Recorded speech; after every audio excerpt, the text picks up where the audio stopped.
Jakataru dan Nawang Wulan. Kisah ini berasal dari Desa Penganjang, Kecamatan Sindang, Kabupaten Indramayu. Teman-teman, mau mendengarkan ceritanya kan? Mau. Alkisah, Jakataru merupakan seorang pria tampan yang cukup populer di desanya. Karena ketampanannya, hampir semua perempuan di desanya ingin menjadi istrinya. Sayang, Jakataru selalu menolak dan berpikir bahwa perempuan-perempuan di desanya tidak cukup cantik baginya. Di kemudian hari, Jakataru melaksanakan pekerjaannya seperti biasa, yaitu mengumpulkan kayu di hutan. Ketika ia menelusuri hutan, ia mendengar ada suara air terjun. Tidak hanya itu, ia juga melihat ada banyak suara para gadis. Karena Jakataru penasaran, akhirnya ia mendekati arah suara yang ia dengar. Betapa terkejutnya, ia melihat ada banyak gadis cantik sedang mandi. Ia terpesona melihat kecantikan-kecantikan yang dimiliki oleh perempuan-perempuan tersebut. Namun, tidak lama setelah itu, perempuan-perempuan tersebut mengambil selendangnya, kemudian terbang ke langit.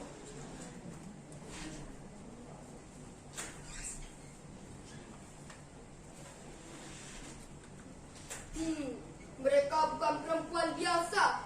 Mereka adalah bidadari dari khayalan. Aku akan memperistri salah satu dari mereka. Lihat saja nanti, ungkap Jakataru. Di keesokan hari, Jakataru pergi ke air terjun dan memutuskan untuk mencuri salah satu selendang milik bidadari-bidadari tersebut. Hal ini membuat salah satu bidadari tidak bisa pergi ke langit. Salah satu bidadari ini pun sedih dan menangis ketika saudara-saudaranya sudah pergi meninggalkannya.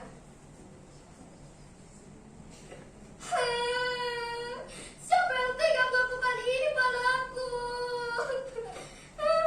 Tolong aku. Bagaimana caranya aku pulang? Melihat bidadari ini menangis, Jakataru menghampiri dan bertanya, "Mengapa menangis, gadis cantik? Apa yang sudah terjadi?" "Aku kehilangan selendangku. Aku tidak bisa pulang ke rumah. Semua saudariku sudah pergi meninggalkanku. Namaku Nawang Wulan. Aku akan memberikan apapun yang kamu mau jika kamu dapat menemukan selendang milikku. Aku akan membantumu. Tetapi jika aku tidak dapat menemukannya, kamu bisa tinggal di rumahku dan menjadi istriku," kata Jakataru. Karena Jakataru yang menyembunyikan selendang milik Nawang Wulan, ia pun berpura-pura mencari dan tidak menemukannya. Akhirnya, Jakataru dan Nawang Wulan pulang ke rumah kemudian menikah. Tidak lama setelah itu, Jakataru memiliki anak perempuan dan keluarga yang bisa dikatakan berkecukupan. Itu semua karena ilmu sihir yang dimiliki oleh Nawang Wulan. Hal ini membuat Jakataru, Nawang Wulan, dan anaknya tidak bersusah payah mencari beras untuk dimakan.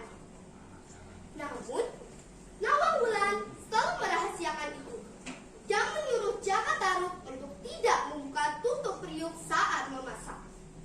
Karena Jakataru penasaran, akhirnya ia membuka tutup periuk tersebut. Ia sangat terkejut karena melihat hanya ada satu butir beras. Nawang Wulan yang mengetahui bahwa Jakataru telah melanggar persyaratannya, ia pun lantas marah. Hal ini juga membuat keajaiban Nawang Wulan dalam memasak menghilang. Akibatnya, Nawang Wulan harus memasak nasi dalam porsi yang besar. Dan juga, Jakataru harus bekerja lebih giat. Ketika Nawang Wulan mengambil beras terakhirnya, ia sangat terkejut karena melihat selendang milik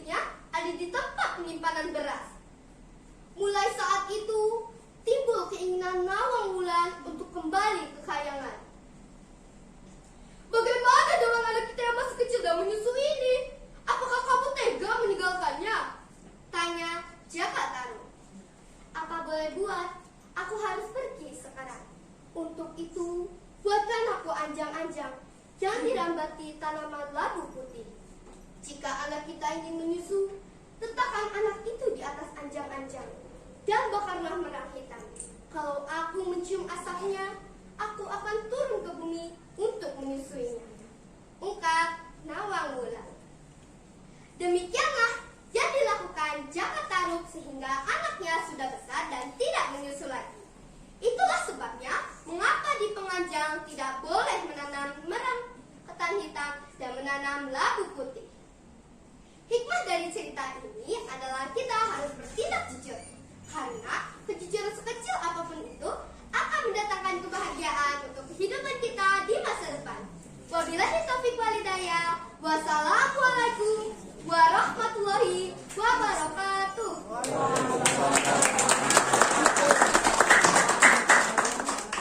Wow.